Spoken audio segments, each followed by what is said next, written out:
आगे बढ़ते हैं, बिहार की सियासत का रुख करते हैं और बिहार के सियासी गलियारे में एक महत्वपूर्ण बैठक चल रही है और बैठक बेहद लंबी होती जा रही है। दरअसल तेजस्वी आवास पर महागठबंधन के कोऑर्डिनेशन कमेटी की बैठक बुलाई गई है। तेजस्वी यादव के आवास पर चल रही इस बैठक में सभी घटक दल के नेता शामिल हैं और 3 घंटे से भी अधिक समय हो चुका है। बैठक लगातार चल रही है, तो ये तस्वीरें आपको दिखा रहे हैं। लगातार बैठक में महागठबंधन के नेता चुनाव में जीत को लेकर मंथन में जुटे हुए हैं। संभावना इस बात की है कि उनकी पार्टी नेताओं ने जो भी घोषणाएं की है, उन घोषणाओं को लेकर सत्ता पक्ष ने अपनी ओर से चाल चल दी है और उन घोषणाओं को एक तरह से अमली जामा पहनाने का काम किया है। और ऐसे में महागठबंधन के पास अब कहीं ना कहीं मुद्दों का अभाव होता नजर आ रहा है, जिसके कारण शायद ये बैठक लंबी चल रही है। बीच में बैठक से बाहर आए पार्टी नेता प्रवक्ता क्या कह रहे हैं, एक बार सुनिए।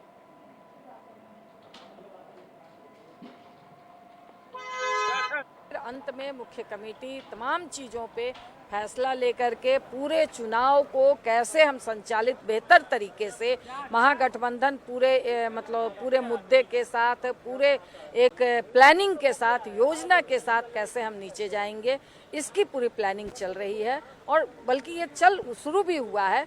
और एसआईआर जो जिस तरह से हम लोगों ने पहलकदमी ली, सुप्रीम कोर्ट ने उसी दिशा में जो हम लोग जिस बात को कह रहे थे, उसी दिशा में सुप्रीम कोर्ट ने सरकार को फटकार, एक चुनाव आयोग को एक तरह से फटकार लगाया, इतने कड़े शब्दों में आलोचना की है। इस बात को लेकर के हम लोग नीचे तक जाएंगे और नीचे तक एक आम लोगों का इस पर और मजबूत कंसेंसस बनाएंगे। अंत में मुख्य कमेटी तमाम चीज़ों पे फैसला लेकर के पूरे चुनाव को कैसे हम संचालित बेहतर तरीके से महागठबंधन पूरे मुद्दे के साथ, पूरे तेजस्वी जी के विकास वाले रोड मैप पर सत्ता प्रतिष्ठान को नाक रगड़नी पड़ती है। और आप यह भी जानते हैं कि जो विद्यार्थी कमजोर होता है वो आजकल कॉपीराइट ज़्यादा करता है। आप देखते होंगे सोशल मीडिया में जिनको लिखने नहीं आता है तो कट पेस्ट मारता है। तो ये सरकार पूरी तौर पर कट पेस्ट मारने में विश्वास रखती है। तेजस्वी जी के हर उन वचनों को लगातार कम बेस करके लागू करने के लिए आगे बढ़ रही है तेजस्वी जी।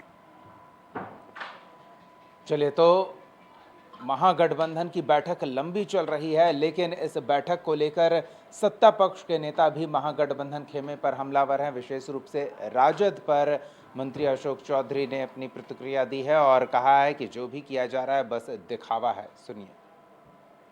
में जो हरकत इन लोगों ने किया है उसके बाद इनका कोई स्ट्रेटेजी काम नहीं करने वाला है। सब बिहार की जनता समझ गई है कि किस तरह का ये बिहार बनाने वाले हैं, किस तरह का लोग। जब आप अपने वर्कर्स को और अपने जो कार्यकर्ता हैं उनको आप नियंत्रित नहीं रख सकते हैं तो आप क्या A to Z की बात करते हैं।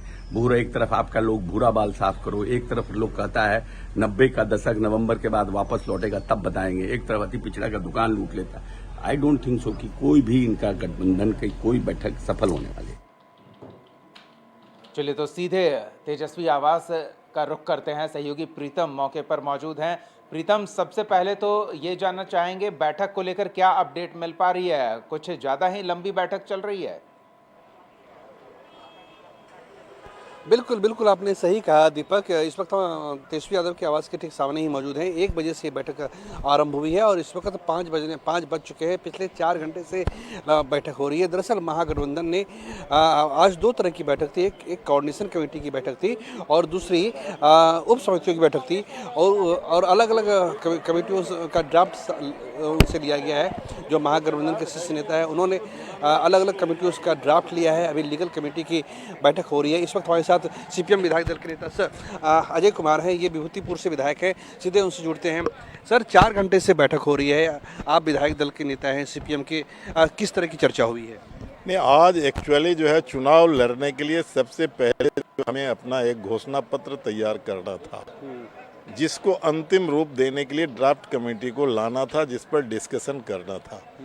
वो ड्राफ्ट कमेटी लाया जिस पर मेन कमेटी डिस्कशन किया। उसमें कुछ सजेशन हम लोगों ने दिया है अब उसको लेकर के फिर आएगा, 1-2 रोज में फिर अगली मीटिंग होगी जिसमें उसको फाइनल कर दिया जाएगा, उसको पब्लिक डोमेन में डाल दिया जाएगा। सर, पांच बैठक आप लोगों की हो चुकी है। लोग ये जानना चाह रहे हैं कि आखिर सीटों पर निर्णय कब होगा, निर्णायक फैसले का वक्त कब आएगा? बहुत जल्दी आ जाएगा, बहुत जल्दी आएगा। प्रीतम उन्हें रोकिए, उन्हें जरा रोकिए। हम ये समझना चाहते हैं कि शक्ति यादव बैठक के बीच में बाहर आए थे और सत्ता पक्ष पर आरोप लगाया था कि महागठबंधन के जो फैसले हैं, जो घोषणाएं हैं, उन पर सत्ता पक्ष काम कर रही है। नीतीश सरकार उनकी वादों को कॉपी करके योजना का स्वरूप दे रही है। तो क्या बैठक इसलिए लंबी चल रही है, घोषणा पत्र में मुद्दों को तलाशा जा रहा है क्योंकि सत्ता पक्ष उन मुद्दों को हथिया ले रहा है और उसे अमली जामा पहना दे रहा है? मुद्दे का अभाव तो नहीं महागठबंधन खेमे में? सर, एक सवाल ये है कि आप लोग जो मुद्दे उठा रहे हैं उसे कैबिनेट के जरिए पास किया जा रहा है, चाहे वो 1100 सामाजिक सुरक्षा पेंशन की योजना हो। अब खबर आ रही है कि 100 यूनिट तक बिजली फ्री दी जाएगी। ऐसा तो नहीं कि महागठबंधन का जो मुद्दा है वो एनडीए ने हाईजैक कर लिया है, उस पर आप लोग जो सोच रहे हैं उस पर अमल सरकार कर रही है? महागठबंधन जिस मुद्दे को उठाया उसको आज वो कॉपी कर रहे हैं, उनकी मजबूरी है। अगर नहीं करेंगे तो चुनाव से पहले ही उनकी छुट्टी हो जाएगी। चुनाव में तो छुट्टी होना ही है, पहले छुट्टी हो जाएगी, जनता पहले ही छुट्टी कर देगी। इसीलिए आप जो कह रहे हैं कि जिन मुद्दों को हम उठाए उस मुद्दे का की वो घोषणा कर रहे हैं, तो मुद्दा तो हम उठाए थे 200 यूनिट बिजली फ्री का। जी, उन्होंने 200 नहीं किया ना। तो 200 के लिए तो मेरा चलते रहेगा ना। जनता को तो 200 चाहिए मिनिमम, तब होगा। 100 यूनिट तो आप चले जाइए किसी घर में, किसी घर का 100 यूनिट एक महीने का होता है क्या? तो 200 यूनिट। दूसरा हम उठाते हैं, लगातार उठा रहे हैं, कई चीज़ों को हम उठा रहे हैं जिसको सब वो कॉपी का। आप सामाजिक सुरक्षा पेंशन का कर रहे हैं, तो अभी तो पिछले दिनों असेंबली में मेरा क्वेश्चन था, सामाजिक सुरक्षा पेंशन आपने नहीं बढ़ाया, आज क्यों बढ़ा रहे हैं? आपकी क्या मजबूरी है? दूसरी बात है, मैं तो 2500 का मांग किया था, हमारा महागठबंधन 1500 का किया। तो 15 ये पूरा होने वाला नहीं है। जो मुद्दे हैं वो हैं और उसको हम लोग एजेंडे में ला रहे हैं। सीपीएम कितने सीटों में लड़ेगी चुनाव? क्योंकि आप लोगों ने पिछले चुनाव में जोरदार प्रदर्शन किया था। सब लोग मिल करके 243 पर लड़ेंगे और अभी आने वाले समय में जल्दी हम आपको बताएंगे। तो ये दीपक हमारे साथ सीपीएम विधायक दल के नेता अजय कुमार थे जो बैठक में शामिल थे और उन्होंने बैठक में जो चर्चा हुई है उस पर उन्होंने जानकारी दी है। मोटा मोटी दीपक जो जानकारी मिल रही है उसका सारांश यही है कि अलग अलग कमेटी की बैठक हुई है और अलग अलग कमेटियों को टास्क दिया गया है। अभी लीगल कमेटी की बैठक चलिए, तो संभवतः अलग अलग कमेटियों की बैठक एक साथ बुला ली गई है, इसलिए लंबी चल रही है और शायद देर शाम तक ये बैठक चलती रहे। नजर बना रखे प्रीतम। इन तमाम अपडेट्स के लिए बहुत बहुत धन्यवाद।